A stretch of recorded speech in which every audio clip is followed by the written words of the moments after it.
Malapit na ni malutas. Karon siguro mga sudsimana, lumaso na ni.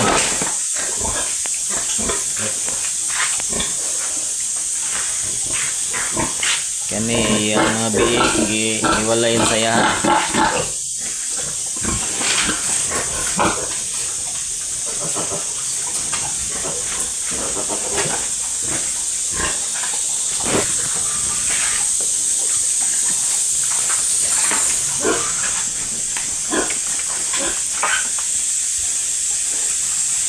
Kani buntis na. Mag 3 months ni ron siyang January 3.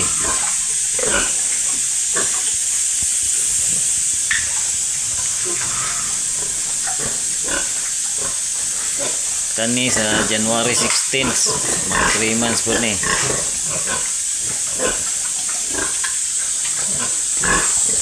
Kani mga January 8, mga anak na ni.